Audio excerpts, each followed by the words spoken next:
Hello everyone, this is Shivangi. Welcome to shift classes. इस video में हम डिस्कस करने वाले हैं लिक्विडिटी ट्रैप यानी कि तरलता जाल को। दोनों ही लैंग्वेजेस में आपको नोट्स प्रोवाइड हो जाएंगे इस वीडियो में, तो आप लोग वीडियो पॉज करके नोट कर सकते हैं। तो हम समझते हैं कि लिक्विडिटी ट्रैप है क्या। काफ़ी बार रिपीट हुआ है। तो ये जो कॉन्सेप्ट है लिक्विडिटी ट्रैप का, वो किसने दिया था? Economist J.M.. केन्स ने और जे.एच. हिक्स ने दिया था 1937 में। As an economic condition first observe, जब जो इकोनॉमिक कंडीशन थी उसने पहली बार इसके बाद, ठीक है, observed after the great depression of the 1930, ठीक है। उसके बाद ये चीज़ें क्या करी गई थी, ऑब्जर्व की गई थी ग्रेट डिप्रेशन के बाद लिक्विडिटी ट्रैप की, as an after effect of one of the world global economic crisis. तो इसका इफेक्ट क्या था कि पूरे विश्व में आर्थिक संकट आ गया था, ठीक है। और बेंचमार्क इंटरेस्ट रेट जो मोस्टली कंट्री थी उन्होंने ज़ीरो के एकदम क्लोज रख दिया था, ताकि जो डिमांड है वो बूस्ट हो और सप्लाई का लेवल बढ़े। तो जो रेट ऑफ इंटरेस्ट था वो कम कर दिया, ब्याज दर, ताकि लोग ज़्यादा से ज़्यादा पैसा ले, बोरो करेंगे, उनके हाथ में मनी होगी तो वो डिमांड करेंगे, डिमांड करेंगे, और डिमांड होगी तो सप्लाई होगी। लेकिन केन्स ने नोट करा कि कोई सिग्निफिकेंट इम्प्रूवमेंट नहीं आया बोरोइंग में और इन्वेस्टमेंट में all around the world, as individual were uncertain about the economic scenario, क्योंकि जो इंडिविजुअल्स थे वो इकोनॉमिक सिनेरियो के बारे में, ठीक है, अनिश्चित थे, and adopted A pessimistic outlook regarding any future investment. और वो फ्यूचर में इन्वेस्ट करने के लिए, ठीक है, उनका जो दृष्टिकोण था वो निराशावादी था, कि भाई उन्हें ये था कि अगर हम इन्वेस्ट करेंगे कि भाई फिर हम घाटे में ना चले जाएं। तो उन्होंने वो पैसा जो था उससे डिमांड कोई इंक्रीज़ नहीं करी, इन्वेस्टमेंट नहीं करी गई। इससे क्या हुआ, अनएम्प्लॉयमेंट लेवल भी काफ़ी बढ़ गया था, ठीक क्यों, और उससे जो मनी की सप्लाई थी रिड्यूस हो गई थी कॉमनर्स के, आम आदमी के हाथ में।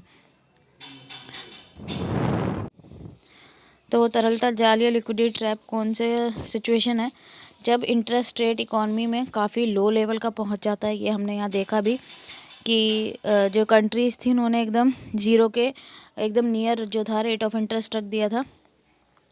An individual prefer to hold their money in cash or cash equivalent from as the certain about the performance of nation economy। और इंडिविजुअल जो होते हैं वो मनी को होल्ड करना ज़्यादा प्रेफर करते हैं एज़ कम्पेयर टू उसको इन्वेस्ट करें, ठीक है, कैश की फॉर्म में। क्यों? क्योंकि वो जो राष्ट्र जो है उसकी अर्थव्यवस्था, जो एक देश है उसकी अर्थव्यवस्था की परफॉर्मेंस के बारे में वो अनिश्चित होते हैं। Liquidity trap occur when a country is trying to recover from recession. तो लिक्विडिटी ट्रैप कब होता है? जब एक कंट्री कोशिश करती है कि रिसेशन के पीरियड से, जो मंदी का जो कोई देश अगर मंदी में फंस गया है उससे उभरने के लिए, और गवर्नमेंट का एम होता है बूस्ट करना इन्वेस्टमेंट को नेशन के अंदर, किसके थ्रू, कि इंटरेस्ट रेट को वो कम कर सके, जिससे जो बोरोइंग है वो फैसिलेट हो सके, लोग निवेश की तरफ बढ़ें, कि भाई बोरोइंग वो ज़्यादा से ज़्यादा कर पाए, उधार ले बैंकों से, जिससे सरकार क्या करती है, जो ब्याज दर है वो कम कर देती है। लेकिन ऐसा नहीं हो पाता क्योंकि लोग डरे होते हैं पहले से ही। In a standard economy such a reduction interest rate encourage both borrowing and spending. तो अगर स्टैंडर्ड इकॉनमी की बात करें, इंटरेस्ट रेट अगर रिड्यूस हो रहे हैं तो एनकरेज करेगा वो दोनों ही चीज़ को, बोरोइंग को भी और स्पेंडिंग लेवल को भी, दोनों के ही हम पॉइंट ऑफ व्यू से देंगे, प्रोड्यूसर और consumer, as reflected through an increase in both private. इससे क्या होगा, जो प्राइवेट इन्वेस्टमेंट और कंज्यूमर एक्सपेंडिचर दोनों ही इंक्रीज होगा। This lead to improvement in aggregate demand level of economy. इससे जो एग्रीगेट डिमांड है इकॉनमी में बढ़ेगी और जिससे एक कंट्री का जीडीपी लेवल बढ़ेगा। However, an expansionary monetary policy through lowering borrowing interest rate, अब मॉनेटरी पॉलिसी यहाँ इनफेक्टिव होती है लिक्विडिटी ट्रैप के अंदर। अब मॉनेटरी पॉलिसी क्या है और एक्सपेंशनरी मॉनेटरी पॉलिसी क्या होती है, या तो आपको ये मिलेगा monetary policy MEC 004 second year का आपका ऑप्शनल सब्जेक्ट है, तो उसकी प्लेलिस्ट में जाके आप लोग चेक कर लेना कि मॉनेटरी पॉलिसी क्या है, ठीक है। उसमें दोनों ही आपको एक्सपेंशनरी और कॉन्ट्रैक्शनरी दोनों ही मॉनेटरी पॉलिसी आपको मिल जाएगी। तो यहाँ पे एक्सपेंशन मॉनेटरी पॉलिसी क्या होती है, बोरोइंग रेट यहाँ पे लो कर दिए जाते हैं लेकिन वो इनफेक्टिव होती है जबकि इंटरेस्ट रेट क्या हो जाते हैं, एकदम ज़ीरो हो जाते हैं। तो एक्सपेंशन मॉनेटरी पॉलिसी में मनी की जो सप्लाई है वो इंक्रीज़ करी जाती है एज एन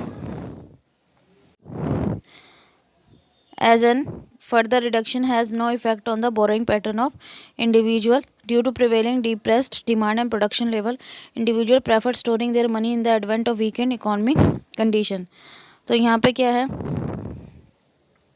कि इंटरेस्ट रेट ज़ीरो होने के बावजूद भी कि जो व्यक्ति हैं, ठीक है, उनके उधार पैटर्न में कोई प्रभाव नहीं पड़ता कि भाई वो उधार ज़्यादा ले रहे हैं, इन्वेस्टमेंट कर रहे हैं।